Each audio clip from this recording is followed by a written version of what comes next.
had this challenge that I was trying to overcome. And that challenge was this idea of invisible contamination. I was dealing with a facility that was invisible. It wouldn't allow me to go inside, but then also people dealing with cancer and thyroid issues. So it was something that we really couldn't see. And my goal was for people to understand the tangible, like, embodiment of this contamination. And at the time I was in graduate school and I was researching, my research was in experimental darkroom processing. And just coincidentally, I read an essay. It was actually for an eco-media class. It was an essay that described a film strip as like an organic body, because film strips are made with gelatin, which obviously is an animal byproduct. It's organic, right? If you leave film out in a humid attic, if you leave film out in a humid attic, it is going to decay and warp. So I realized that I had the opportunity to make this connection between a film strip and the human body. And when I talk about my research and my practice, I like to think of, I like to call it an embodied documentary practice. And I feel like the analog medium was, in this project, my way to go about that and show this connection between this organic medium but also an organic body as well. Additionally, I included digital video because film is very volatile, and I was in doing interviews with people who were being very vulnerable, who didn't have a lot of time to give me, so I had to balance using this organic medium that's volatile and very sensitive with digital video, which was a little bit more reliable. And I found the two together kind of created a very nice textured film while still maintaining the integrity of like digital video. Yeah, so a key takeaway I have after creating Fallout, it's been a couple years now, is that this project could be so much bigger in so many different ways. It, in and of itself, it could be a feature film. I've had so many people, one, be surprised that this was happening after they watched the short, because it's a documentary short. And then not only were they surprised, but they also wanted to learn more. And in the future, we are considering expanding it into a larger project where we focus mainly on like the workers in the facility. I've also thought about focusing on reproductive health in the region, because that's been also a big issue that we didn't even touch on in Fallout. There's so many things we had to leave out. And so in the future, I'm navigating like which story do I want to focus on if we do continue telling this story.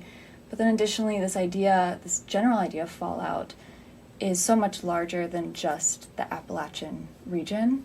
And so if we do continue forward with this project, will it expand even further and create like a network, across the US, even across the world? And so as we move forward, it's kind of picking out the stories that we think need to be told or can be told, and creating that network of people who have also been affected by Fallout. And I want to make the work that I do, in documentary arts in general, community is, I don't want to say a huge issue, but it's something to really think about, because as documentary filmmakers and storytellers, you're often going into communities that, at least in the case of my work, are experiencing some sort of exploitation. Because of my past, I lived in the area where Fallout was happening, so I did have some connection to the place. So I wasn't as much concerned with this idea of going into an area that I'm not, comfortable with or familiar with. That wasn't really a concern with me, but it should be for people who are working on these projects. But Fallout would not have been able to be made if it weren't for the community. Our producer, Alyssa Carpenter, she's also in the film. She had her thyroid removed in her mid-20s, and she worked as a children's librarian, and because of her illness she had to quit her job, and so she became a full-time community organizer around this issue. And she developed this like vast network of people that we could reach out to and we could connect with. And not only was it valuable to have that network of people, but also it created some sort of like validity and authenticity in what we were doing, because I just wasn't coming in and directing people and asking for their time and vulnerability. But she already knew these people and made this network of trust, which was really important for us. And so not only is it important in regards to the topics that you're working in, but I didn't make Fallout by myself. I had a whole team of friends, frankly, who helped me, and it wouldn't have been made without them. So communities, it's so important in the work that I do, but also in general as well. So a lot of my work has a common theme of environmentalism. Fallout is about open burning. In the past, I created work about natural gas fracking in Appalachia. And all of it stemmed from when I was in undergrad. I was getting my Bachelor's of Arts in Cinema Studies at Virginia Tech. And at the same time, I, as like a lot of like younger students do, I was kind of figuring out what I was interested in. I thought maybe I wanted to also double major in conservation, like wildlife conservation, but that would have added like 2 years to college, and I like wanted to get out. So I joined a bunch of environmental groups and like student environmental coalitions, and they were doing this big road trip where they were traveling the route of a proposed natural gas pipeline in Appalachia. And someone came up to me and they were like, we really want to film it. Could you come with us? Because I was a film student, right? And I was like, okay, I guess, whatever. And so I went, and it was one of the most transformative experiences for me. We were in rural West Virginia, Southwest Virginia, and it was the first time that I saw that documentaries and just like storytelling in general has such a huge purpose in like giving a platform to people who otherwise don't have the space to share their story, like in rural Appalachia. And it's even larger than just like environmental issues, because environmental issues are so intersectional. And in regards to Appalachia, in the work that I've done, it's a lot about the intersection between environmentalism and class, because Appalachia is often more impoverished and rural. But then, like I said, with Fallout, there's so many things that I couldn't address. One of those is reproductive rights. One of those is race.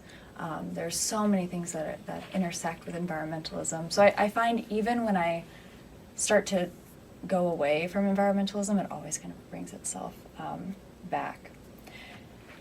And I think art, specifically film, can inspire change through, just through storytelling in general. Like, we relate to people, like, through our own experiences, through, the things we can find in common with each other. And even though I have audiences who have never been to rural Appalachia, they watch Fallout and still deeply empathize with these people.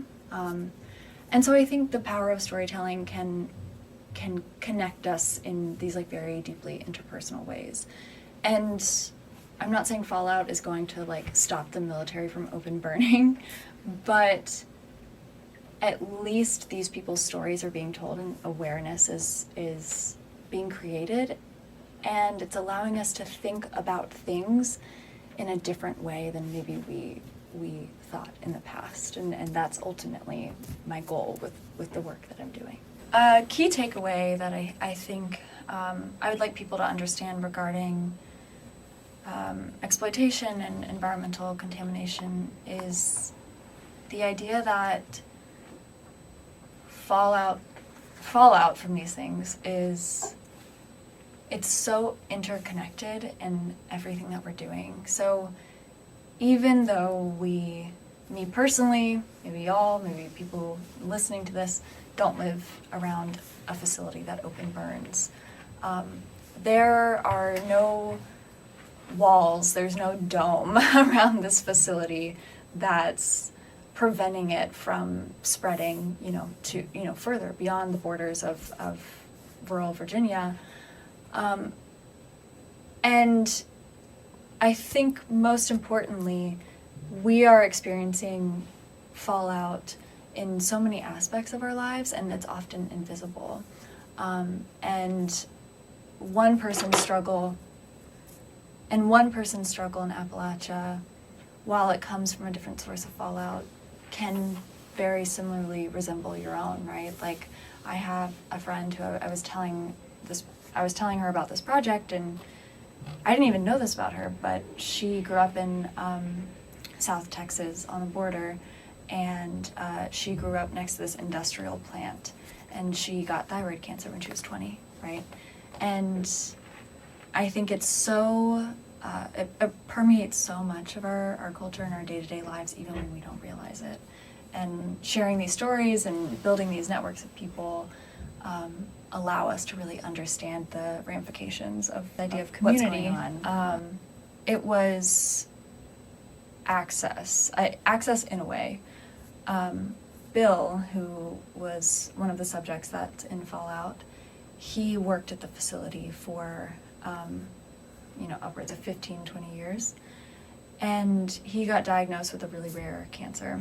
And we started speaking to him a few years into his diagnosis. And he didn't want to, I don't want to put words in his mouth. He was reluctant to admit that it was because of the facility.